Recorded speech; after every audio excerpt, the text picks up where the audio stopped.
ಈಗಾಗಲೇ ಬಹಳಷ್ಟು ಜನ ಬಹಳಷ್ಟು ಮಾತಾಡಿದ್ದಾರೆ. ಆದರೆ ಅವರ ಜೀವನದಲ್ಲಿ ಏನಾಯಿತು ಅನ್ನೋದು ಯಾರೋ ಮಾತಾಡಿಲ್ಲ. ಯಾಕಂದ್ರೆ 75ರಿಂದ ಬೋಸರಾಜು ನಾನು ಸ್ನೇಹಿತರು, ಯೂತ್ ಕಾಂಗ್ರೆಸ್ನಿಂದ ನಾವು ಸ್ನೇಹಿತರಾದ್ವಿ. ಅವರು ಬುಲೆಟ್ ಸೈಕಲ್ ಕೊಟ್ಟಿತ್ತು, ನಂದು ಬುಲೆಟ್ ಸೈಕಲ್ ಕೊಟ್ಟಿತ್ತು.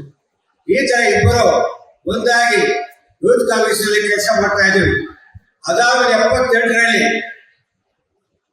ಕಾಂಗ್ರೆಸ್ ನಲ್ಲಿ ನಮಗೆ ಬೇಕಾದಂತ ಜನರಿಗೆ ಹಿಡಿದುಕೊಳ್ಳಲಿಲ್ಲ. ಆ ಒಂದು ರೀತಿಯಲ್ಲಿ ಪ್ರತಿಭಟನೆ ಮಾಡಿ ನಾವು ಕಾಂಗ್ರೆಸ್ ದೂರ ಸರಿದಿವಿ. ಅದಾದಮೇಲೆ ಆ ಒಂದು ಎಲೆಕ್ಷನ್ ನಲ್ಲಿ ನನ್ನ ಮಿತ್ರರು, ನಮ್ಮ ಸಹಪಾಠಿ ಆದಂತ ಸುಧೀಂದ್ರ ಬಸ್ಬೆ ಅವರು MLA ಆಗಿ ಆರಿಸಿ ಬಂದರು. ಅವರ ಆರಿಸಿ ಬಂದ ಮೇಲೆ ಕಾಂಗ್ರೆಸ್ನಲ್ಲಿ ದೇವರಾಜ ಕಾಂಗ್ರೆಸ್, ಇಂದಿರಾ ಕಾಂಗ್ರೆಸ್ ಆಗಿ ಎರಡುಗಳಾಯಿತು. ರಾಜ್ಯದಲ್ಲಿ ಗುಂಡೂರಾವ್ ಅವರು ಮುಖ್ಯಮಂತ್ರಿ ಆದರು.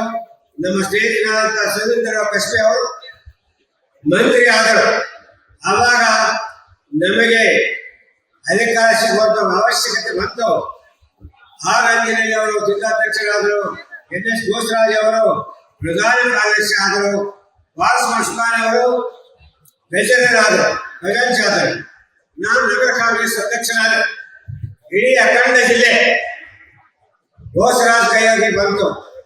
ಅವರು ಜನರಿಂದನೂ ಪಾಠ ಕಟ್ಟಲಿಕ್ಕೆ ಇಡೀ ಅಖಂಡ ಜಿಲ್ಲೆಯಲ್ಲಿ ರಾತ್ರಿ ಹಗಲು ಎನ್ನದೆ ತಿರುಗಾಡಿ ಎಲ್ಲ ಕಡೆ ಹೊಸ ತಳಿಗಳು, ಹೊಸ ಜನರೇಷನ್ ತರುವಂತ ವ್ಯವಸ್ಥೆ ಮಾಡಿದರು. ಎಲ್ಲ ಹಳೆ ಜನರ ತೆಗೆದು ಹೊಸ ಜನರೇಷನ್ ಕಾಂಗ್ರೆಸ್ ಭರ್ತಿ ಮಾಡಿದ್ರು. ಆವಾಗ ಕಾಂಗ್ರೆಸ್ ಸಂಪೂರ್ಣ ನಮ್ಮ ಬೋಸರಾಜ್ ಕೈಯಾಗ ಬಂದುಬಿಟ್ಟು ಅಂತ ವ್ಯಕ್ತಿತ್ವ ಬೋಸರಾಜರು. 24 ಗಂಟೆ ಪಕ್ಷದ ಕೆಲಸ ಮಾಡುವಂತ ಮನುಷ್ಯ, ಪಕ್ಷಕ್ಕೆ ದುಡಿಯುವಂತ ಮನುಷ್ಯ, ಪಕ್ಷ ನಿಶ್ಚಿತ ಮನುಷ್ಯ ಅಂತ ವ್ಯಕ್ತಿ ಎಲ್ಲರಿಗೂ ಕೆಲಸ ಮಾಡಿ ಕಾಡಾ ಅಧ್ಯಕ್ಷರಾದರು. ಯಾರು ನಮ್ಮ ಬಂಗಾರಪ್ಪನವರು ಮುಖ್ಯಮಂತ್ರಿ ಆದಾಗ ನಮ್ಮ ಬೋಸರಾಜ್ ಕಾಡಾ ಅಧ್ಯಕ್ಷರಾದರು. ರಾಯಚೂರಿ ನೀರಿನ ವ್ಯವಸ್ಥೆ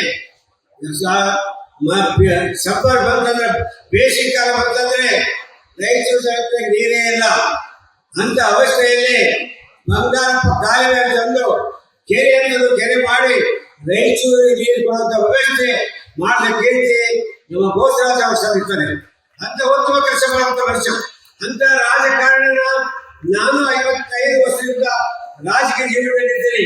ನಾನು ಕಾಲೇಜಿನಾಗಿದ್ದರು, ಒಬ್ಬ ರಾಜಕೀಯ ಲೀಡರ್ ಆಗಿ ಎಲ್ಲ ಕಡೆ ನೋಡಿ. ಅಂತ ರಾಜಕಾರಣ ನೋಡಲಿಕ್ಕೆ ಅಸಾಧ್ಯ, ಹಿಂದೂ ಆಗಿಲ್ಲ, ಮುಂದೂ ಆಗುವುದಿಲ್ಲ. ಅಂತ ರಾಜಕಾರಣಿ ಅಧಿಕಾರವನ್ನು ನನ್ನ ಸ್ವಂತಕ್ಕಾಗಿ ಬಳಸಿಕೊಳ್ಳುವಂತ ಮನುಷ್ಯ ಅಲ್ಲ, ನನ್ನ ಜೀವನಕ್ಕಾಗಿ ಬಳಸಿಕೊಳ್ಳುವಂತ ಮನುಷ್ಯ ಅಲ್ಲ. ಸಾರ್ವಜನಿಕರಿಗೆ ಕಷ್ಟಗಳು ಪರಿಹಾರ ಮಾಡಲಿಕ್ಕೆ ಕೆಲಸ ಮಾಡುವಂತ ಮನುಷ್ಯ. ನಾವು ಆತ್ಮೀಯ ಮಿತ್ರರಾಗಿದ್ದು ನನಗೆ ಏನಾದರೂ ಆಸೆ ಇದ್ದಂತ ಕೆಲಸಗಳು ಬೋಸರಾಜ್ ಹೇಳಿದ್ರೆ ಅವ್ರು ಮಾಡೋರೇ ಅಲ್ಲ. ಜನರ ಸಲುವಾಗಿ ಹೇಳಿದಂತ ಕೆಲಸ ಮಾಡುವಂತ ಮನುಷ್ಯ. ಈ ಕೈ ಲಂಚ ಇಲ್ಲದಂತ ಮನುಷ್ಯ, ನಿಷ್ಪಕ್ಷಪಾತವಾಗಿ ಕೆಲಸ ಮಾಡುವಂತ ಒಬ್ಬ ನಿಷ್ಠಾವಂತ ರಾಜಕಾರಣಿ. ಅಂತ ರಾಜಕಾರಣಿಗಳು ಈಗಿನ ಜೀವನದಲ್ಲಿ ಸಿಗೋದು ಬಹಳ ಕಷ್ಟ. ಅಂತ ಒತ್ತುವಂತ ರಾಜಕಾರಣಿ.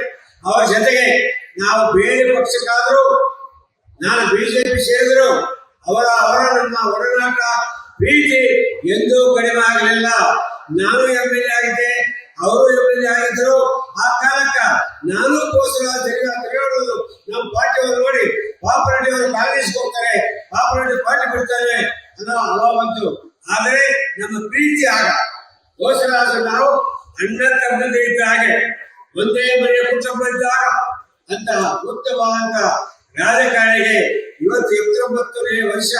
ಅವ್ರು ಇಂಥ ರಾಜಕಾರಣಿ ಇನ್ನ 100 ವರ್ಷ ಮಾಡಲಿಕ್ಕೆ ಆ ಭಗವಂತ ಆಶೀರ್ವಾದ ಮಾಡ್ಬೇಕಂತ ಅವ್ರು ಹೇಳಿ ನಾನು ಮಾತು ಮುಗಿಸ್ತೇನೆ. ಜೈ ಹಿಂದ್, ಜೈ ಕರ್ನಾಟಕ.